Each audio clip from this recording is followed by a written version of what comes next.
Hey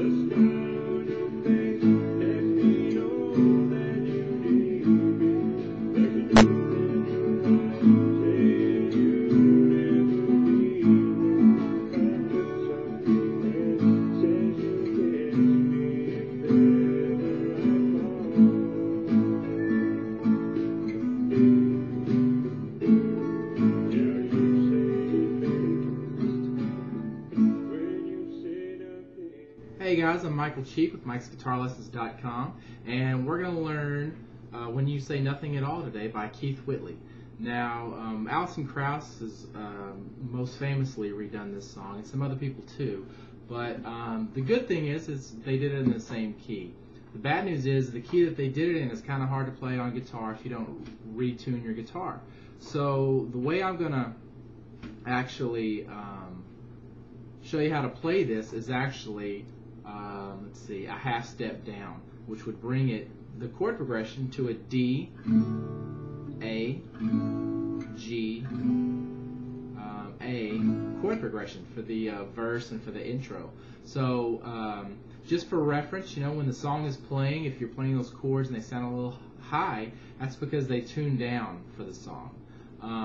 Now, let's go ahead and get started. Like I said before, this is the first chord. We're going to start with the intro here. The first chord is going to be a D chord, okay? And I'll run through the chords very quickly for you and just show you quickly how to do them. If you're not familiar, the D chord is formed this way. Middle finger on the second fret of the E string, third finger on the third fret of the B string, and your first finger's on the second fret of the G string, okay? And you're going to play the D string open. Now you can play the A string on the D chord, but if you don't like the way it sounds, you can mute that too. But at least those four strings, and there's your D chord. Now your A is played like this, basically second fret on the B, G, and D strings, and this is kind of a more uncommon way that you'll see people play it, but this is the better way. Put your third finger on the second fret of the B string, your middle finger on the second fret of the D string, and in between those on the G string, put your first finger. There's the A chord. The other chord we're going to need to know for this song is the G chord. A pretty commonly used chord, so you might already know it. But it's third fret on the thick E string, second fret on the A string, and then open on the D, G, and B strings, and then third fret on the skinny E string. Okay? Now, how you exactly play these chords is kind of up to you, but what I like to do at the beginning of the song and during the verses is use a finger picking technique.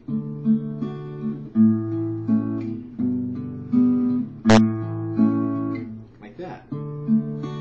So that's how I'm going to show it here. Later on in the chorus, I start strumming. Alright? So you're going to hold down, this again is for the intro, you're going to hold down the D chord and grab the four skinniest strings, the four bottom strings. Okay?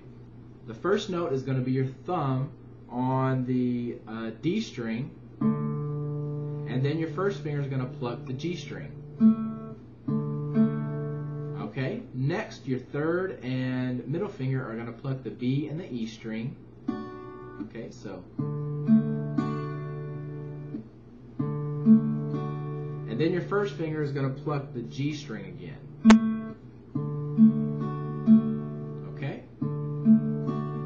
You're basically going to do that for every chord. So after you've done the D chord, now you're going to go to the A chord and do the same thing. Now to the G chord. And for this one I would suggest changing your bass note to this thickest string here and leaving your other fingers where they're at. Okay, so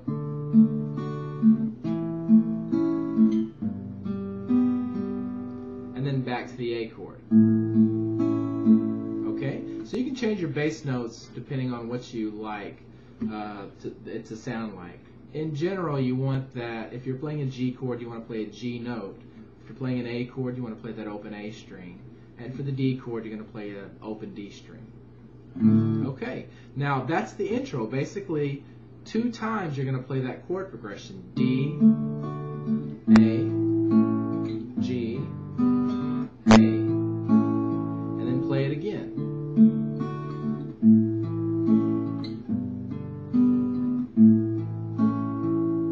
Alright, now, the intro is played at the beginning of the song and after every chorus.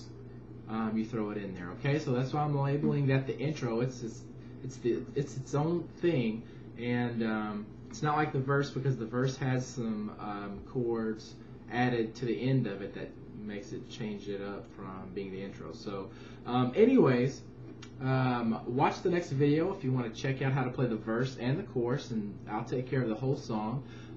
If you're interested in more lessons, my website is www.mikesguitarlessons.com, and also you can follow me on Twitter at Mike's Guitar, and I've got a Facebook group called Mike's Guitar Lessons, and you're welcome to join. It's open to join to anybody who wants, and there are some lessons there that aren't on YouTube, so you might want to check that out.